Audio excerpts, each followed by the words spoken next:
आपने कभी सोचा है, जिस दुर्योधन को पूरा पृथ्वीलोक अधर्मी कहती है, जब वही स्वर्ग पहुंचा और सामने खड़ी थी उसकी मां गांधारी, तो आखिर दुर्योधन को उसने क्या कहा? आइए जानते हैं। महाभारत का संग्राम समाप्त हो चुका था। अपने कर्मों का फल भोगकर दुर्योधन स्वर्ग पहुंचा। कुछ साल बाद गांधारी भी वहां पहुंची और तब दुर्योधन ने वहां देवताओं के बीच अपनी माता गांधारी दिखाई दी, तेजस्वी, शांत और करुणामयी। दुर्योधन दौड़कर उनके चरणों में गिर पड़ा।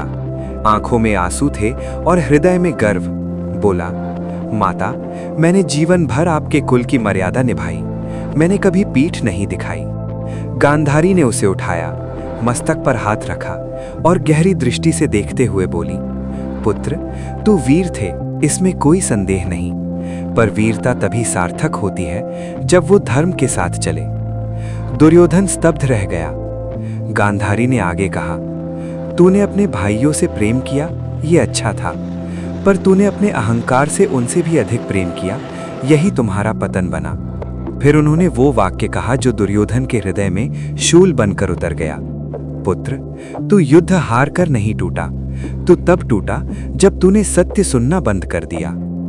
दुर्योधन की आंखों से अश्रुधारा बह निकली। उसने कहा, माता, क्या मैं इतना बुरा था? गांधारी ने शांत स्वर में उत्तर दिया, नहीं पुत्र, तू बुरा नहीं था, तू बस सही होते हुए भी झुकना नहीं जानता था। उन्होंने समझाया, जीवन में सबसे बड़ा शत्रु सामने खड़ा नहीं होता, वो भीतर बैठा अहंकार होता है। यदि तू समय रहते उसे जीत लेता तो महाभारत कभी होता ही नहीं। ये सुनकर दुर्योधन नतमस्तक हो गया। पहली बार उसने स्वीकार किया कि उसकी हार पांडवों से नहीं, अपने अह से हुई थी।